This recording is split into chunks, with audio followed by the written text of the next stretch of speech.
Hola, me presento. Para quienes no me conocen, soy Maximiliano Loria, doctor en filosofía por la Universidad Nacional de Lanús, en Argentina, con una tesis dedicada a la noción de actuación racional en el pensamiento del filósofo escocés contemporáneo Alasdair MacIntyre. Hoy voy a iniciar una serie de videos dedicados a exponer de manera completa y ordenada las ideas que MacIntyre desarrolla en su último gran libro del año 2016, cuyo título en español fue Ética en los conflictos de la modernidad. En este primer video voy a ofrecerles un pantallazo del prefacio del libro.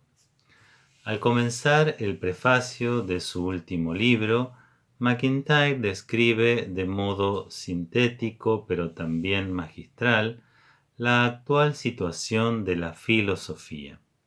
En nuestra cultura, la filosofía ha devenido una disciplina académica sumamente especializada. A su vez, aquellos que la practican casi siempre se dirigen solamente a sus colegas. Y aún más, sucede que los filósofos profesionales son atosigados por el sistema para que publiquen más y más como una suerte de requisito para la supervivencia académica. Esto trajo como resultado, dice MacIntyre, para la mayoría de los temas de interés filosófico, la existencia de un volumen de escritos que se torna cada vez más imposible de abordar. MacIntyre describe su último libro como un extenso ensayo dividido en 5 capítulos.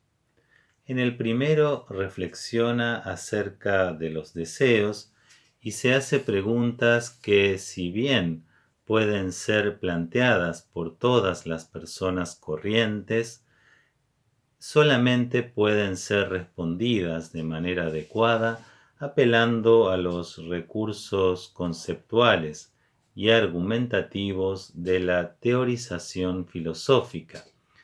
No obstante, MacIntyre deja aquí en claro que él escribe para el lector común.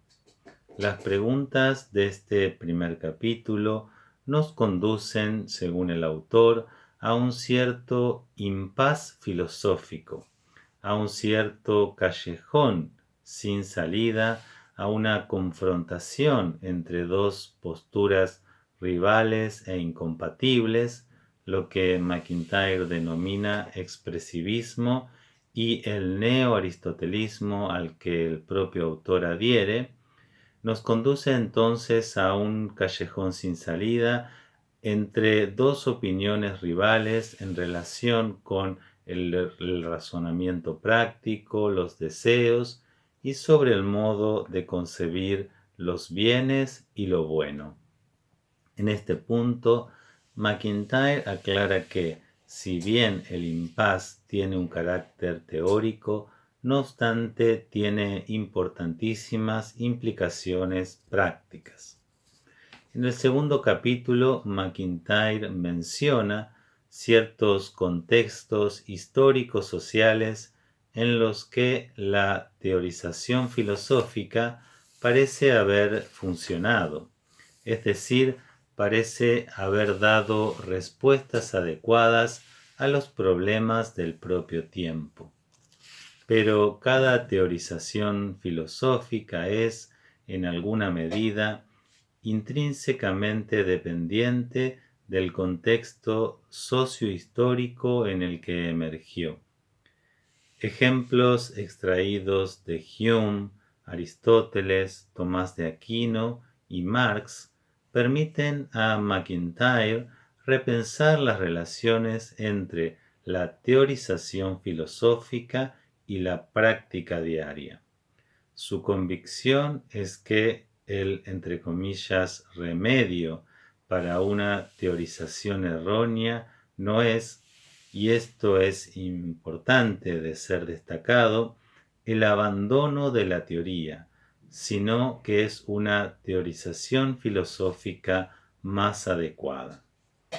En este contexto, el autor recuerda que las posturas expresivista y neoaristotélica previamente analizadas emergen en un contexto histórico-social bien determinado. Se trata de un contexto denominado por MacIntyre como la moral con mayúsculas, que no es otra cosa que la moral predominante en la modernidad tardía. Esta reflexión sobre la relación entre la teoría y la praxis filosófica permite arrojar luz sobre las preguntas del primer capítulo referidas a la relación entre nuestros deseos, el razonamiento práctico, los bienes y el marchar bien o mal de nuestras vidas. El tercer capítulo es un informe histórico-sociológico, si bien de carácter esquemático, de las instituciones y de la vida social propias de la modernidad avanzada. La moral característica de nuestro tiempo necesita ser comprendida en relación no sólo con las estructuras políticas, económicas y sociales propias de la modernidad, sino también ser comprendida en relación con las formas de sentir y desear específicamente modernas. Complementariamente, el expresivismo sólo podrá entenderse adecuadamente si se considera su crítica a esta moral con mayúsculas. Pero, destaca MacIntyre, esta crítica expresivista también tiene sus propias limitaciones, las cuales se ponen de manifiesto al momento de discutir las posiciones de aquellos que MacIntyre considera como críticos notables de esta moral con mayúsculas. Estos son para MacIntyre escritores como Oscar Wilde y D.H. Lawrence y el filósofo contemporáneo Bernard Williams. Las investigaciones propias de los capítulos 2 y 3 permiten a MacIntyre volver, ya en el capítulo 4, al impas propio del capítulo 1 con la intención de superarlo. A estas alturas, el autor cuenta ya con las herramientas para entender las fortalezas y debilidades del expresivismo. Asimismo, tiene los recursos para mostrar su posición respecto a qué se necesita para la justificación racional de una teoría destinada a iluminar la praxis. Recuérdese que MacIntyre considera que una mala teoría tiene que ser reemplazada por una teoría más adecuada y no por una invitación al abandono de la teoría. Además, este capítulo brinda una explicación más completa del neoaristotelismo y más específicamente del tomismo en su relación con las limitaciones morales, políticas y económicas del orden social contemporáneo. Para MacIntyre, solamente desde una perspectiva aristotélico-tomista podremos caracterizar adecuadamente algunos rasgos clave del orden social de la modernidad avanzada. Y es esa perspectiva aristotélica tomista cuando está complementada por algunos aspectos de la crítica de Marx a este mismo orden social de la modernidad tardía, que es capaz de proveernos con los recursos para construir una ética y una política contemporánea que nos permite y exige actuar contra la modernidad, pero, dice MacIntyre, desde dentro de la modernidad. Esta última tesis es sumamente interesante porque daría cuentas de un desafío enteramente difícil de imaginar y mucho más de llevar adelante. Ir en contra de las instituciones dominantes de la economía y la política contemporáneas, cuestionando sus presupuestos morales.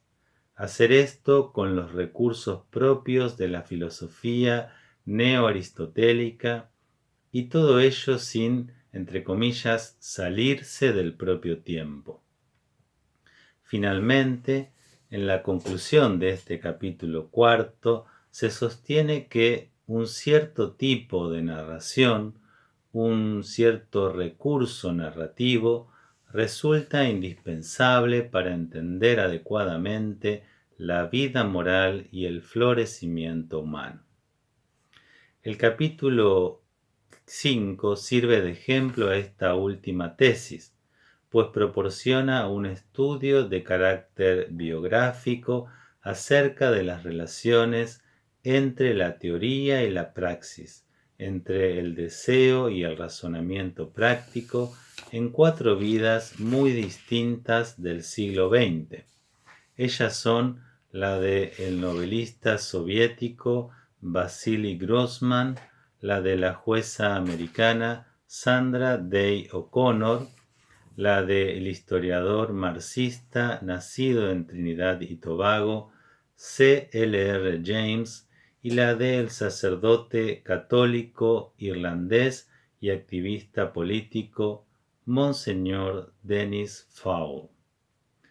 Fue en buena parte gracias a esas personas, dice MacIntyre, tanto más que gracias a Aristóteles o a Tomás de Aquino, que él mismo pudo comprender la complejidad de las investigaciones políticas y morales, debido a que su materia es a la vez filosófica, histórica, sociológica.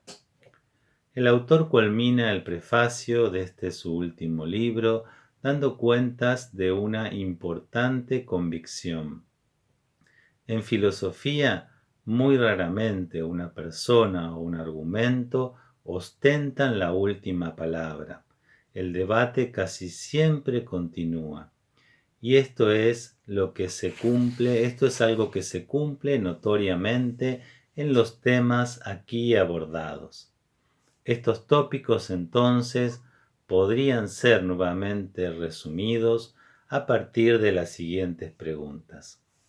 ¿Cómo deben entenderse los juicios evaluativos y normativos? ¿Cómo hay que concebir la relación entre el deseo y el razonamiento práctico? ¿En qué consiste tener un adecuado autoconocimiento? ¿Qué rol juega la narrativa en nuestro entendimiento de la vida humana? ¿Qué clase de entendimiento acerca de todos estos temas puede aportar la perspectiva neoaristotélica de raigambre tomista? Bueno, entonces hasta aquí tenemos los tópicos desarrollados en el prefacio del libro que nos abren el panorama de toda esta gran obra en su conjunto. En los próximos videos iré desarrollando los puntos de cada uno de los capítulos dentro de este extenso ensayo. Muchas gracias a todos.